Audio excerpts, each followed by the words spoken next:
Boa tarde a todos, boa tarde a todas. Hoje nós vamos para o segundo momento, né, das nossas atividades aqui, programadas pelo Programa de Pós-Graduação em Educação da Unicentro. Hoje nós contamos com a presença do professor Ivo Toné. O professor Ivo Toné, ele possui graduação em Letras pela Universidade Federal do Paraná, mestrado em Filosofia pela Universidade Federal de Minas Gerais e doutorado pela Unesp. Atualmente, ele é um professor aposentado da Universidade Federal de Alagoas, tem experiência na área de filosofia política, atuando especialmente nos temas socialismo, marxismo, política e educação.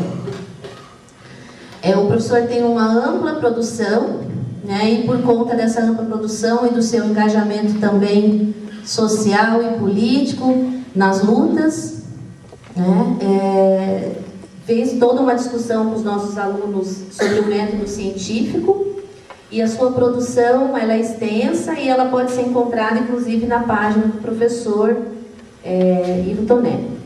Então, hoje a proposta, né, a palestra, o tema é a tarefa dos intelectuais hoje. Então, no contexto como nós vivemos, a pergunta que fica: o que nós podemos fazer como intelectuais para contribuir, de fato, para uma transformação radical da sociedade? Então, hoje nós contamos com a imensa contribuição desse professor. Então, convido o professor Ivo Toné para iniciar a sua fala. Muito obrigada, professor, mais uma vez, pela presença aqui em Irati.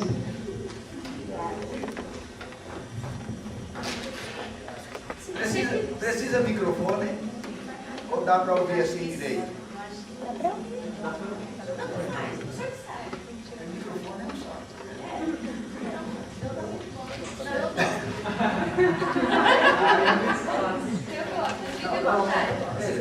Se vocês acharem que não dá para ouvir direito, é só falar que eu pego o microfone.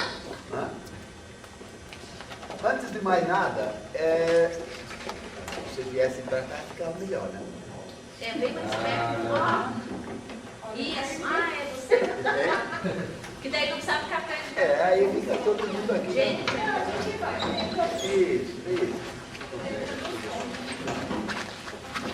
Isso.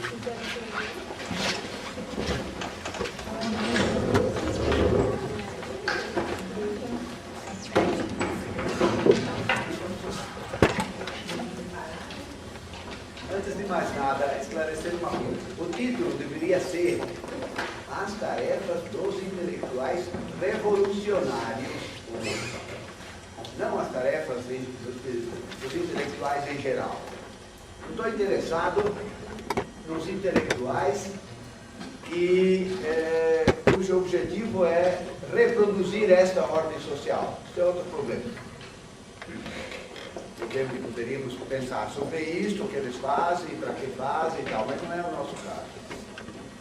O que eu gostaria de conversar com vocês é sobre as tarefas daqueles intelectuais, portanto, daquelas pessoas que produzem teoria, que produzem conhecimento sobre a realidade social, que querem se comprometer com a transformação radical desta sociedade, ou seja, com a superação radical de toda forma de exploração do homem pelo homem, ou seja, com uma perspectiva revolucionária. Isto coloca a minha fala imediatamente dentro de uma perspectiva de classe. Há um bocado de intelectuais, aliás, a maioria dos intelectuais, que servem aos interesses da burguesia. A minha fala vai abordar esta problemática de um ponto de vista dos interesses da classe proletária, portanto, dos interesses da classe trabalhadora, que tem como objetivo, como eu disse esses dias, que nasce da natureza da classe operária, e superar toda a forma de exploração do homem pelo homem. Esta é a primeira observação. A segunda observação é que o exame desta problemática das tarefas dos intelectuais revolucionários hoje significa examinar hoje. não é em qualquer momento histórico. E isto significa que a primeira coisa que nós temos que fazer é esclarecer, caracterizar a situação que a humanidade vive hoje. Vou fazer isso brevemente na suposição de que vocês já tenham ao longo do curso tratado da crise atual do capital e da chamada reestruturação produtiva, das consequências que isto traz para a humanidade, das várias transformações econômicas, políticas, sociais, ideológicas que isto implica. Mas o que me interessa caracterizar fundamentalmente é que esta crise que a humanidade está vivendo hoje, ao contrário de crises anteriores, é uma crise fundada não pela falta de recursos, não pela falta de possibilidade de produzir riqueza em grande quantidade para todos. É exatamente pelo excesso de capacidade de produzir riqueza. Vejam o absurdo que a humanidade está vivendo hoje. É o excesso de capacidade de produzir riqueza que faz com que a humanidade esteja vivendo esta crise. Por que cargas d'água acontece isso? Se suporia que, tendo capacidade de produzir riqueza para todo mundo, a vida fosse aos poucos melhorando para todo mundo. O que nós vemos que, a partir da lógica de identificação do capital, a lógica dele implica que, de um lado, o sistema produtivo implique a entrada em cena de cada vez mais tecnologia, cada vez mais maquinaria e cada vez menos força de trabalho. Esta é a chamada composição orgânica do capital. A composição orgânica do capital implica que ele junte duas coisas. De um lado, o capital, sob a forma de máquinas, sob a forma de dinheiro, sob a forma de meios de produção, instrumentos de produção, e de outro lado, força de trabalho. O problema é que a lógica dele implica em que, por causa da concorrência entre os capitalistas, entre si, entre os capitalistas e os trabalhadores, os capitalistas precisem desenvolver cada vez mais nova maquinaria, novo conhecimento científico, nova tecnologia, porque é uma briga entre eles. Quem conseguir desenvolver, aperfeiçoar mais o sistema produtivo, vai ganhar mais dinheiro. Os que não conseguirem, ficam para trás. Então, há uma briga entre os capitalistas, uma puta concorrência que faz com que essa composição orgânica do capital vai sendo modificada ao longo do tempo em favor dos meios de produção, as máquinas, os instrumentos de produção. Obviamente, quanto mais máquinas, menos pessoas para trabalhar precisa. Veja o sistema bancário, o que aconteceu. A gente faz 1000 operações bancárias que antes os bancários faziam. Agora nós fazemos com as maquininhas, com os caixas eletrônicos. Online, sim, nós fazemos todo um trabalho e isto é ganho para o capital. Isso é ganho de produtividade. Onde vão as pessoas que não são necessárias para o capital? Vão para o desemprego, vão para o subemprego, vão para a precarização, vão para a terceirização, vão 1000 formas degradadas do trabalho. Isto faz com que a capacidade de produzir riqueza, que começou lá com a Revolução Industrial, seja cada vez mais intensificada. A produtividade do trabalho é cada vez maior. Cada vez menos pessoas com tecnologia mais avançada produzem muito mais riqueza do que no sistema antigo, que era muita gente, com pouca maquinaria, claro isso.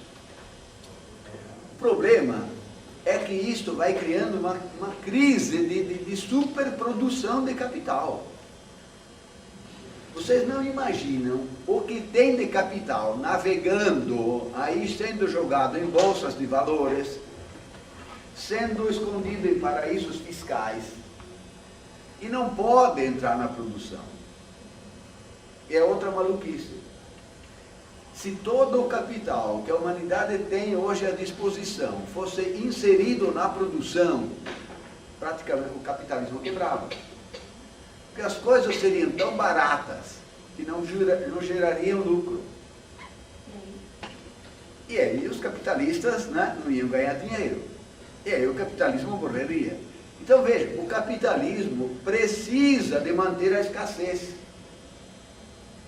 Falta de mercadorias, falta de coisas para as pessoas comerem, vestirem, enfim, habitarem, se transportarem. Não é um problema. Existiria para todo mundo.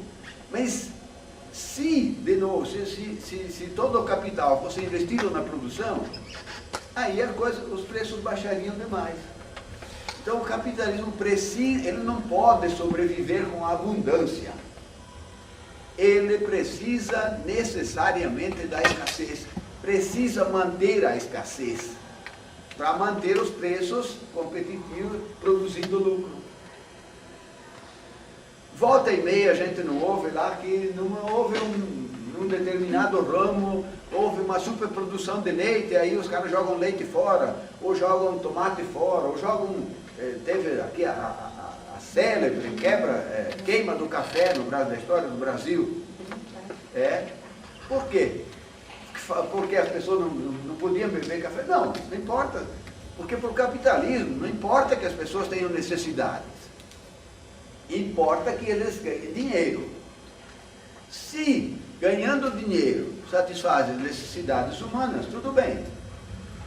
Mas se eles não puderem ganhar dinheiro, as necessidades humanas não interessam. Quem conhece a lógica do capital sabe disso. Os trabalhadores valem quanto a sua força de trabalho vale e é interessante para o capital.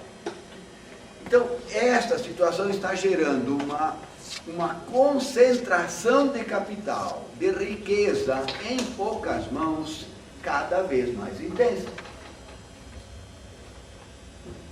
Se vocês acompanharam essas últimas estatísticas, vocês sabem que alguns poucos super bilionários concentram uma riqueza maior do que a metade da população mundial.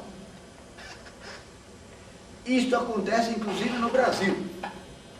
Há alguns poucos bilionários. Outro dia eu estava lendo o Lehman. O Lehman é o homem mais rico do Brasil. Se este cara vivesse 10 vidas, uma atrás da outra, ele não conseguiria gastar tudo que ele tem. Mas a maluquice é que nenhum desses caras produz 1 grama de valor.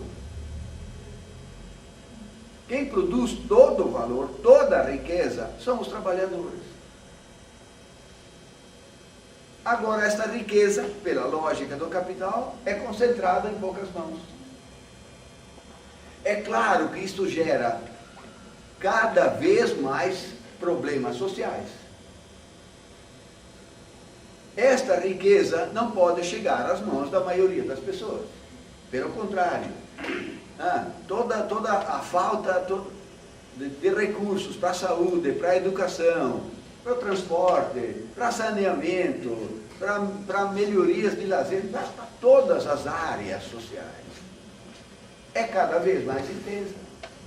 Então você tem de um lado, cada vez mais riqueza, é um pouco o que Marx e Engels diziam, olha, isto em 1845, Marx e Engels diziam, uma revolução proletária implica que, num determinado momento, haja uma concentração de riqueza cada vez maior em poucas mãos e uma concentração de pobreza, de miséria no outro lado, no outro polo, que é o da maioria.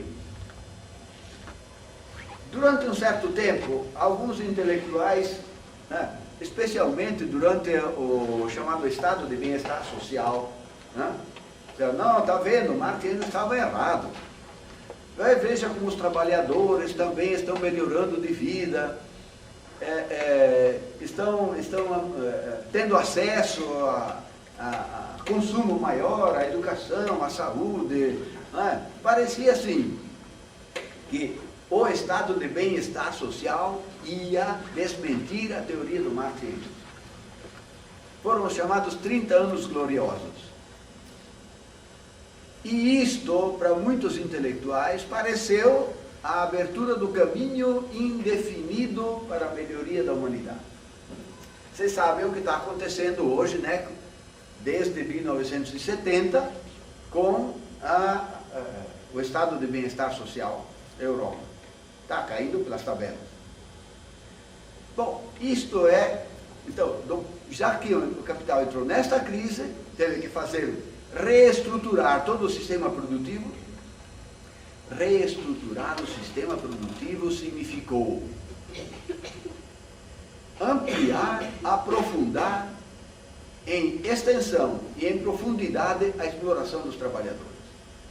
Vejam que isto está acontecendo nos Estados Unidos, que é o país mais rico do mundo. A ampliação da desigualdade social lá é cada vez mais intensa. Ou se pensaria que não, há tanta riqueza, então haveria a possibilidade de uma melhoria de vida significativa lá. Não há. E isto é, do ponto de vista, digamos, pegando a crise do capital, a essência da questão. E, infelizmente, contrariamente à convicção de muitos intelectuais, esta lógica não é reversível.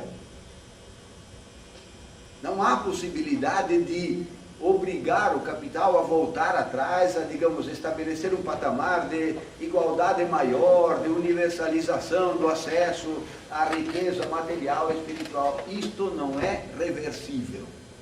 Esta é uma lógica que pode levar até a destruição da humanidade. Mas não dá para voltar para trás. Mas o que me interessa mais é pegar o lado do trabalho. Se nós pegarmos a trajetória da luta entre capital e trabalho, desde que o capitalismo se tornou a forma dominante social, portanto, desde o século XIX, quando a classe operária entrou em cena, começou a se organizar, começou a tomar consciência dos seus interesses, começou a formar sindicatos, partidos, enfim, começou a luta contra o capital. Se nós pegarmos desde lá até aqui, o que nós vamos ver? Há uma infinidade de fatos. A coisa é muito complexa, sem dúvida nenhuma, mas eu quero pegar só um fio da meada que me parece fundamental.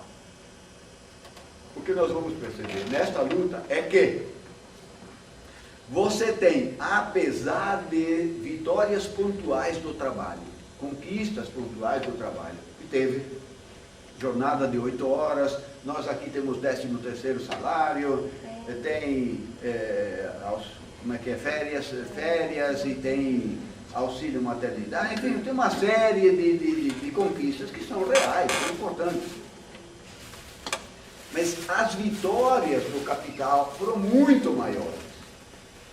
E na média sempre foram vitórias mais importantes que recompuseram a lógica do capital e intensificaram, após cada crise, a exploração da classe trabalhadora. Não é como se os trabalhadores, veja, inclusive em todas as tentativas de superação do capital, todas fracassaram. Peguem desde a Comuna de Paris, que foi, digamos, se quiserem, peguem 1848, todas as tentativas revolucionárias lá na Europa foram derrotadas. A Comuna de Paris foi derrotada. A Revolução Russa foi derrotada. A Revolução Chinesa, a Revolução Cubana, a Revolução Vietnamita, a Revolução Sandinista, enfim, todas as tentativas de superar o capitalismo foram derrotadas. Ora, numa guerra, se você não avança, você retrocede, e se você é derrotado, você se encontra com o inimigo numa situação diferente da anterior. O inimigo vai avançar. E foi o que aconteceu ao longo desta trajetória. O capital, derrotando o trabalho, foi intensificando cada vez mais a exploração sobre a classe trabalhadora. Este é um lado da questão. Mas isto é da natureza dessa guerra. Não dá para, como muitos fazem hoje, não dá para ficar simplesmente criticando os capitalistas. Eu não posso pedir para os capitalistas não fazerem o que é da natureza deles. O que eu quero pensar com vocês é qual é a culpa, né? Melhor, qual é a responsabilidade do lado do trabalho. Quando eu falo lado do trabalho, eu entendo os partidos comunistas, os partidos socialistas, todo o aparato sindical dos trabalhadores, todos os ditos movimentos sociais que, digamos, teoricamente lutariam contra os capitalistas, contra o capitalismo. Esta parte, qual é a responsabilidade nisto, na situação em que nós nos encontramos hoje, que a humanidade se encontra hoje? Veja, então, de novo pegando esta linha de luta entre capital e trabalho, examinando agora dentro do processo histórico, o que é que aconteceu? Para entender bem isto, nós precisamos voltar à teoria do Marx. Muito brevemente e muito sucintamente. Ao analisar, partindo de todo, para quem estava no curso esses dias, partindo de todas aquelas pressuposições, né, que nós vimos, qual é a conclusão do Marx? Analisando a sociedade capitalista, ele chega à conclusão: dentro desta sociedade há uma contradição radical, é inconciliável entre capital e trabalho. Dentro desta sociedade há três, mas duas grandes classes fundamentais: a burguesia e o proletariado. A burguesia é burguesia porque explora os trabalhadores e é da natureza dela e ela vai sempre fazer isso. E ela vai querer reproduzir esta forma de sociabilidade, inclusive convencendo a maioria das pessoas de que esta é a melhor forma de sociedade possível. E para isso a educação tem um papel muito importante. Convencer as pessoas de que viver num sistema democrático, ser cidadão, é a melhor coisa possível. Querer uma sociedade para além disto é utopia, é você querer desejar uma coisa muito bonita, mas que não é possível. Na medida que convence as pessoas a isto, está tranquilo. Essa sociedade se reproduz, inclusive com a anuência daqueles que são explorados. Bom, mas o proletariado, pela sua natureza originária do processo de produção, põe como objetivo, ainda independente da consciência, de superação radical deste processo de exploração, do qual ele é vítima. Todos os indivíduos da humanidade, especialmente os trabalhadores, não podem ter acesso aos bens materiais e espirituais necessários a se tornarem membros plenos do gênero humano, a não ser que acabem com o processo de exploração. Se vocês estudaram este processo de exploração, vocês sabem que o processo de exploração desumaniza as pessoas, porque ele trata as pessoas como mercadoria. Se você vale como uma mercadoria, você é tratado como uma mercadoria, uma mercadoria é uma coisa, não é uma pessoa. humana, não tem a dimensão humana. Ora, para os trabalhadores poderem sair dessa condição, só tem uma saída: a superação radical da exploração do capital sobre o trabalho. Portanto, a construção de uma sociedade plenamente humana, ou seja, atingir o objetivo da emancipação humana, é algo que nasce da natureza do proletariado. Construir uma sociedade comunista é um objetivo que nasce da natureza do proletariado e é uma coisa possível e necessária. Nós vimos hoje de manhã, né, esta possibilidade e esta necessidade. Superar o capitalismo, superar integralmente, não apenas aperfeiçoar. Não há, aliás, que seja dito com todas as letras, o capitalismo não é humanizável. Não dá para tratar um trabalhador, que é uma mercadoria, como uma pessoa humana. Ele vale como mercadoria. Não dá para sair disto, a não ser extinguindo esta relação. Portanto, a superação a construção de uma sociedade comunista é uma necessidade absoluta para os trabalhadores. É uma possibilidade, antes que alguém pergunte se isto é possível, se isso não é uma utopia, eu digo, é uma possibilidade porque somos nós que fazemos a história. De novo, se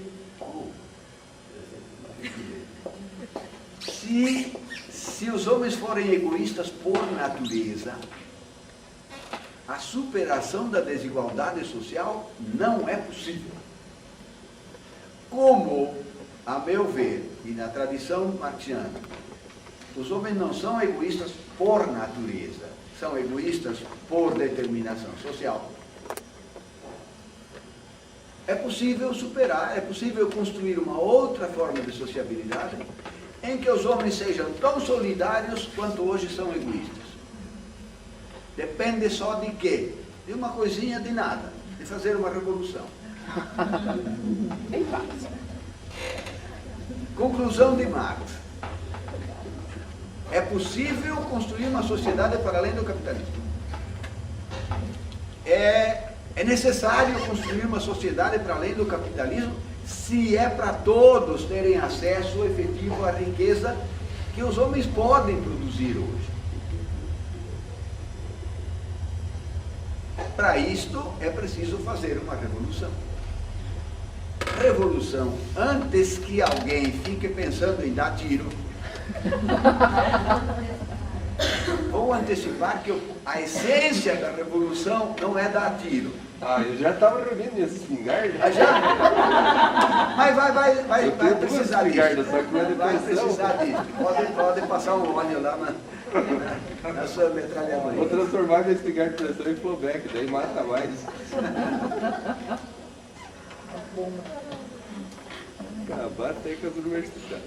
Quando a gente fala em revolução, o que vem à cabeça? Violência. Né? Militares brigando, tiros, canhão, né? Armas. Mas esta não é a essência da revolução. A essência da revolução, que nasce de uma análise séria da realidade social, é a mudança na forma do trabalho. Bom, se você examina o processo histórico, você vê que isso é fácil de comprovar. Quando acabou a comunidade primitiva e começou o escravismo, não houve uma mudança na forma do trabalho. Não houve a tal revolução neolítica. Ninguém deu um tiro lá. Bom, que se saiba, pelo menos não. Mas mudou a forma do trabalho.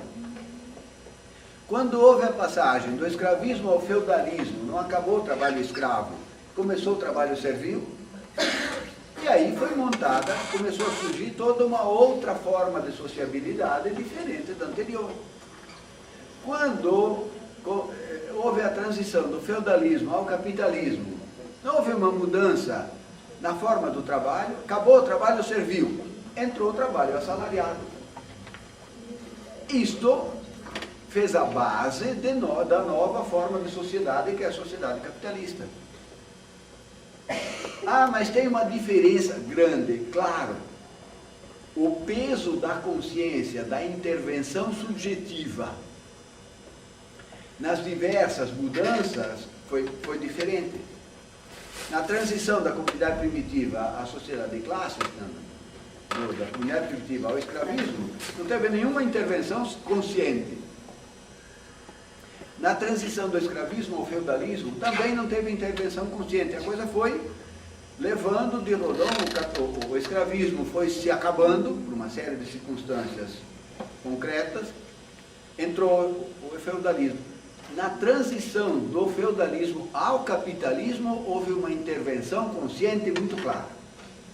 Toda aquela elaboração teórica do liberalismo, do justnaturalismo, do iluminismo, todas aquelas teorias políticas, sociais, educativas inclusive, foram exatamente a reflexão sobre a construção de uma nova forma de sociabilidade. Isto armou a classe burguesa para liderar uma revolução, mas que apontava para a questão decisiva. Para a burguesia poder ampliar sua riqueza, precisava de força de trabalho livre. Precisava de desamarrar todo aquele sistema feudal, liberar, criar força de trabalho livre e deixar, portanto, o capital reger e o mercado regerem o processo social. Então, a mudança na forma do trabalho foi aí intencionada. Claro que a lógica do capital ainda teve um peso fundamental na transição do feudalismo ao capitalismo. Mas a intervenção subjetiva, a intervenção da consciência, a intervenção de uma determinada classe, liderando conscientemente a coisa, ainda que não com uma consciência limitada, foi fundamental. A mudança, a superação do capitalismo, a transição a uma sociedade comunista, que é uma possibilidade, agora vai implicar, de novo, uma mudança na forma do trabalho.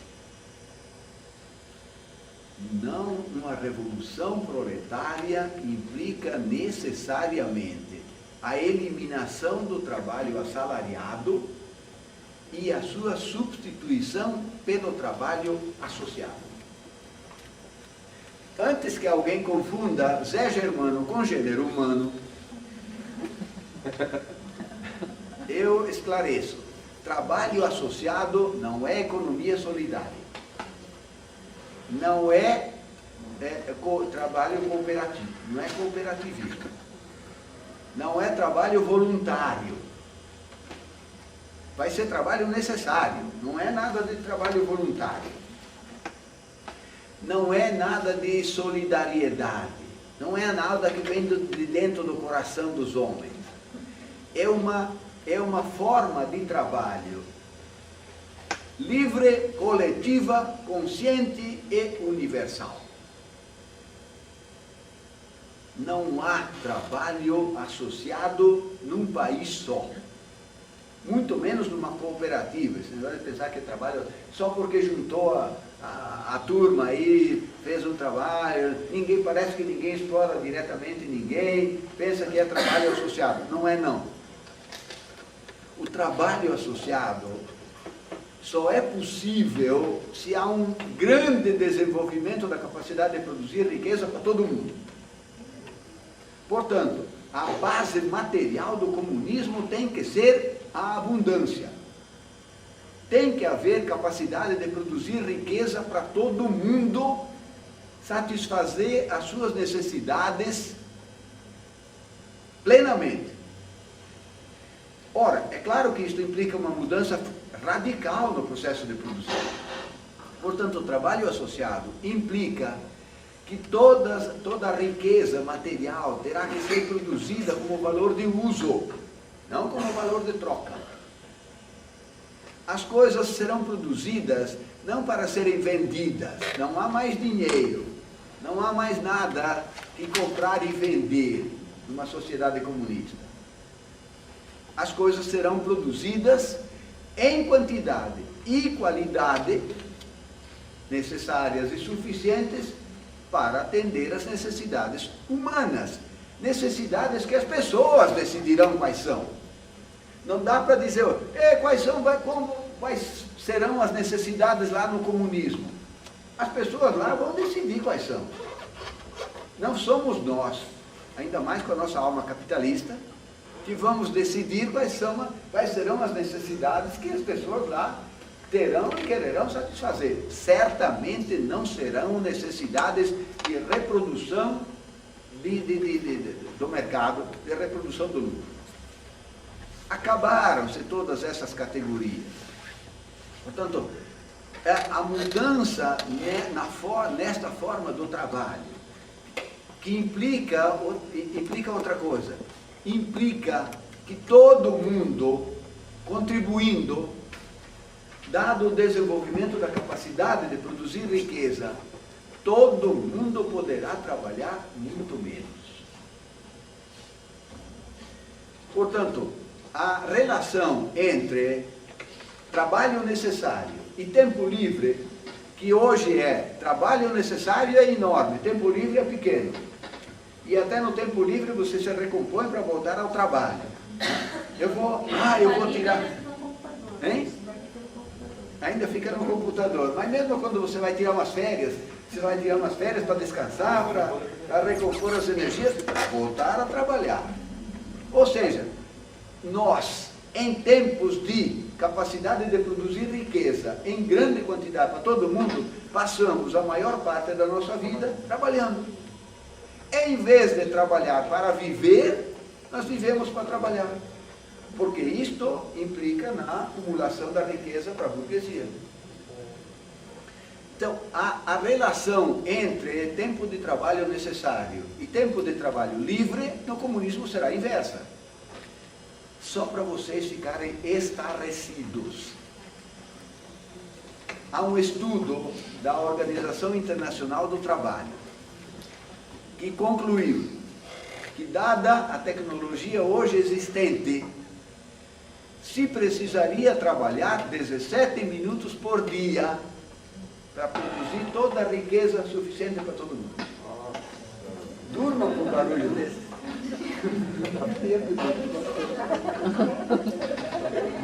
Vocês não vão poder me dizer que a Organização Internacional do Trabalho é uma organização comunista, marxista não, né? Daí dava para cumprir os prazos dos artigos. Dava para quê? Dava para cumprir os prazos dos artigos. Isso! O pior é que você estudaria por prazer aí. Que seria uma outra coisa. Então veja, este é o fundamento da revolução.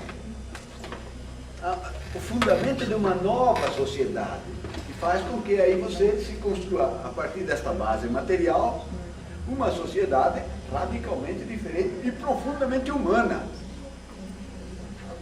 Porque hoje as pessoas são concorrentes entre si.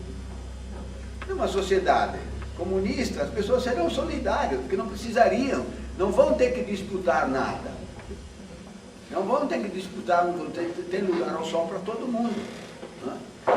E veja, o que eu queria dizer com isto é que esta é a proposta elaborada por Marx e Engels, mas não é uma proposta tirada da cabeça deles. É uma proposta que nasce da tradução do processo concreto real, do estudo da sociedade capitalista, da matriz do capitalismo, e que, portanto, é algo que é possível. Não é algo apenas desejável, algo interessante, algo que a gente gostaria, é algo que a gente gostaria, interessante, sim, mas é possível. Bom, esta era a proposta original. Mas isto implicava a existência de um sujeito, Quem vai fazer isso?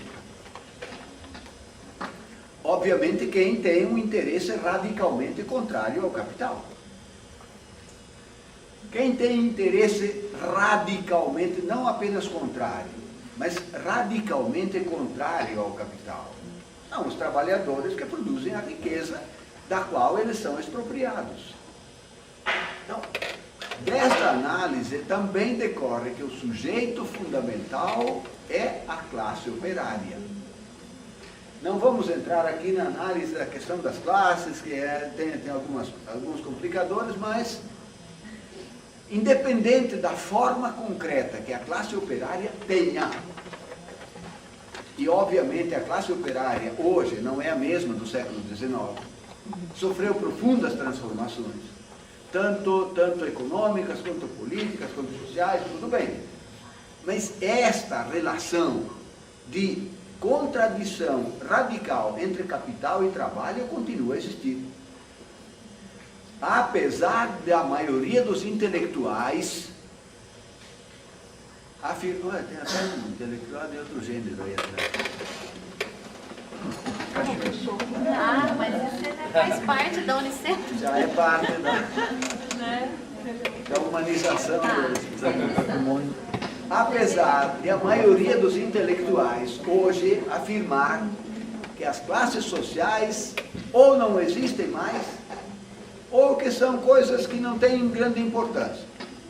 E hoje você faz parte de uma classe, hoje, amanhã de outra, se junta com esse, com aquele, enfim. Hoje a questão das classes sociais praticamente desapareceu como categoria significativa científica. Penso que não. Penso que essa contradição entre capital e trabalho continua a existir, é fundamental e é a mais decisiva. Muito bem. Este sujeito fundamental tem que fazer, portanto, esta revolução. E a revolução proletária, ainda é a conclusão do Marx, a revolução proletária, ao contrário da revolução burguesa, que foi uma revolução social com alma política, terá que ser uma revolução política com alma social. Veja, o que é uma revolução social com alma política? É uma revolução que muda a forma do trabalho, mas mantém a exploração do homem pelo homem. Sob outra forma, mas mantém. Que foi o que a burguesia fez. Mudou a forma do trabalho, mas manteve uma outra forma de exploração do homem pelo homem. Agora, a revolução proletária tem que ser uma revolução política com alma social. Prestem atenção a isso, porque o que está em curso hoje bate contra essa teoria. Então, das duas, uma. Ou o que Marx afirma está errado, é uma possibilidade, cabe demonstrar, ou ele está certo e o que está em curso hoje está errado. Não tem terceira alternativa. O que é que significa uma revolução política com alma social? Primeira coisa, poder político é a concentração maior dele está no Estado. O Estado burguês moderno é o instrumento fundamental pela sua força administrativa, burocrática, militar, repressiva, jurídica, por todos esses instrumentos que ele fazem parte do Estado, é a força fundamental para manter a exploração do capital sobre o trabalho. Não preciso dar exemplos disso. Vocês tiveram aqui, há algum tempo atrás, uma greve significativa que mostrou a força do Estado. Política, militar, tudo mais. Tudo que você quis, entrou tudo em jurídico, político, militar, repressivo, cachorral e tudo. Se vocês tinham alguma dúvida do que é o Estado, espero que tenham pelo menos começado a questionar isso. Não importa se o Estado é mais ou menos democrático, mais ou menos autoritário. Esta é a forma concreta que depende do estado da luta de classes. Mas a essência do Estado do poder político estatal não é cuidar do bem comum, não. É cuidar do bem comum dos capitalistas. E manter os trabalhadores para manter os interesses dos capitalistas. Esta é a natureza do Estado, desde que ele nasceu há 10 mil anos atrás. Só muda as formas concretas, mas a essência dele permanece. Então, esta tem que ser destruída. O momento político da revolução é a destruição do Estado. Comparem com o que está acontecendo hoje. Quantos partidos ditos de esquerda não querem tomar o Estado? Tomar o poder, inclusive através do sistema democrático, se candidatar à eleição, tomar o Estado, eleger deputados, senadores, presidente da República, então, tomar o Estado para, através do Estado, fazer políticas sociais, ou melhor, colocar o Estado a serviço dos interesses dos trabalhadores. Isto é uma impossibilidade absoluta, porque há uma dependência ontológica do Estado em relação ao capital. Se alguém não percebeu ainda que quem manda nesta sociedade é o capital, é porque está na hora de acordar. Introjetou o falso de uma maneira tal que não consegue mais enxergar aquilo que hoje aparece à luz do dia, cotidianamente e às vezes de maneira brutal, como vocês perceberam aqui na última greve. Então, primeira conclusão, uma revolução política com alma social, é que há uma necessidade de destruir o Estado. Nesse momento seria bom vocês voltarem a ler O Estado e a Revolução do Lênin. E que Marx afirma na Guerra Civil na França, a classe operária não pode tomar o Estado e colocá-lo a seu serviço. Das duas, uma. Se Marx estiver errado, que é uma possibilidade, caberia fazer a crítica e demonstrar que ele está errado. Mas a crítica, do ponto de vista metodológico, tem que ser uma crítica ontológica. Tem que ser uma crítica que diz: a natureza das coisas demonstra que ele está errado. E teria que dizer, olha, não há uma dependência ontológica do Estado em relação ao capital. Ninguém conseguiu fazer isto hoje porque ninguém vai conseguir fazer. Mas a maioria da esquerda opera como se isto fosse falso, sem demonstrar que é falso. Quando você se candidata a tomar o Estado para pretender colocá-lo a serviço dos trabalhadores, você está dizendo, Marx está errado. Mas você não diz, porque imagina, eu não vou, mas você faz o contrário, sem dizer que faz. Veja o tamanho do imbróglio. Bom, muito bem. A demolição do Estado burguês. E às vezes as pessoas dizem, mas como é que a gente vai acabar, vai demolir o Estado burguês, vai destruir? Isso é uma coisa tão poderosa, tão difícil. Tem tanto armamento. Sim, o armamento não decide nada. Quando multidões convictas de que aquilo não presta, disserem, nós queremos outra coisa. E quando a burguesia, quando as classes dominantes estiverem balançando em crise séria, não há arma que contém. Quando você conhece a história das revoluções, você vê que é isto. A arma é um meio. Quem conhece o processo histórico sabe que multidões enfurecidas e com consciência cada vez mais clara, não há armas que...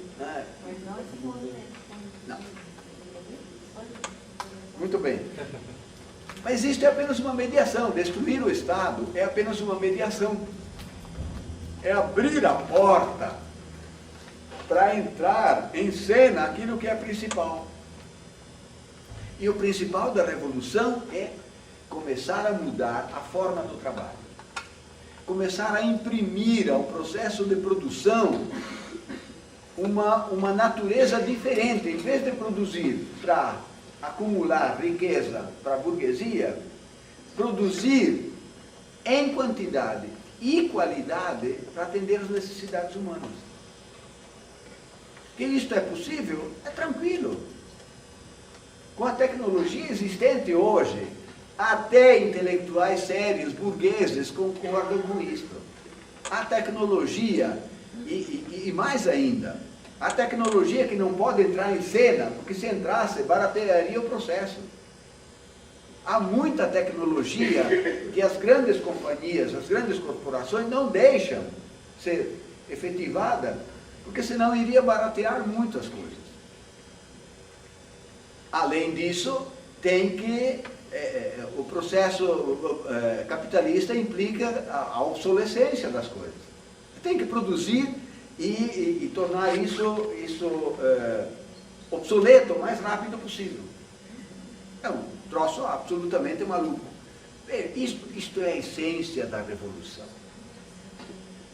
É uma transformação social que obviamente implica uma transformação também ideológica, cultural, espiritual da humanidade e subjetiva das pessoas. Total. Ao longo deste processo revolucionário. Este era o projeto elaborado por Marx e Engels. Agora peguem este projeto e percorram um pouco a história. Vejam o que aconteceu. Já na vida do Marx e Engels, por uma série de circunstâncias históricas, na Alemanha, onde surgiu o partido mais amplo de massas proletárias, dos trabalhadores, já começaram alguns intelectuais, que se diziam seguidores do Marx, a afirmar que o capitalismo já estava entrando numa rota de monopolização, portanto, de abolição da concorrência, e que os monopólios seriam a antessala do socialismo. Seriam o planejamento da economia, como deveria ser no socialismo. E que como isto permitiu uma produção intensa da riqueza, permitiu a melhoria da vida dos trabalhadores, poderia chegar ao socialismo sem precisar de uma revolução. É o primeiro momento em que se passa da centralidade do trabalho à centralidade da política. Centralidade da política significa, aqui, atribuir ao Estado, que é o núcleo fundamental do poder político, a tarefa de conduzir o processo de transformação social que aos poucos iriam desembocar no socialismo. Veja, está se atribuindo ao Estado uma tarefa que ele não pode fazer.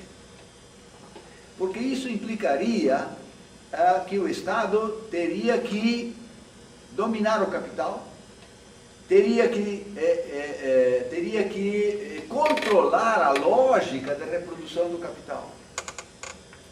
Só que a lógica de reprodução do capital não é controlável, nem corrigível. Não há poder no mundo que possa fazer isto. Então, mas neste primeiro momento, os reformistas da social-democracia alemã acreditaram que era possível. E durante alguns anos, algumas décadas tentaram, isso parecia que era o caminho descoberto para chegar ao socialismo sem precisar fazer uma revolução, sem precisar quebrar o Estado, sem precisar, inclusive, bater de frente contra o capital diretamente, conquistando, comendo pelas beiradinhas, no popular, chegando no socialismo devagarinho, sem bater de frente nem com o Estado, nem com o capital. A social-democracia acabou nos braços do nazismo. A nova forma da social-democracia, que é o estado de bem-estar social, está desmoronando agora. faz algumas décadas já está desmoronando. Na virada do século, veja, daí para diante surgiram N formas de reformismo. São todas variações deste caminho de reforma da sociabilidade do capital, sem bater de frente contra o capital. Então, ao longo deste processo, por obra e graça deste primeiro ramo de reformistas, os trabalhadores foram sendo educados para lutar com o capital e com o Estado, e não contra o capital e contra o Estado. Uma coisa é você lutar com o capital. Você briga com o capitalista, ele cede um pouco, você cede um outro pouco, você de repente você ganha, ele perde naquele momento, depois ele ganha, você perde, enfim. É uma briga em que ninguém quer destruir o outro. Isso é a briga do reformismo. Brigar com o Estado significa brigar por melhores políticas sociais. Seja no terreno da saúde, da educação, do transporte, da previdência, enfim. Claro que isso é interessante. Se você consegue fazer o Estado retroagir e conceder coisas para você, é claro que é bom. O problema é a ilusão que se gera aí de que aos poucos você vai avançando, acumulando forças cada vez maior, fazendo o Estado recuar e, por este caminho, você chegar ao céu do socialismo. Ou ao céu de uma sociedade melhor, enfim, de um mundo melhor.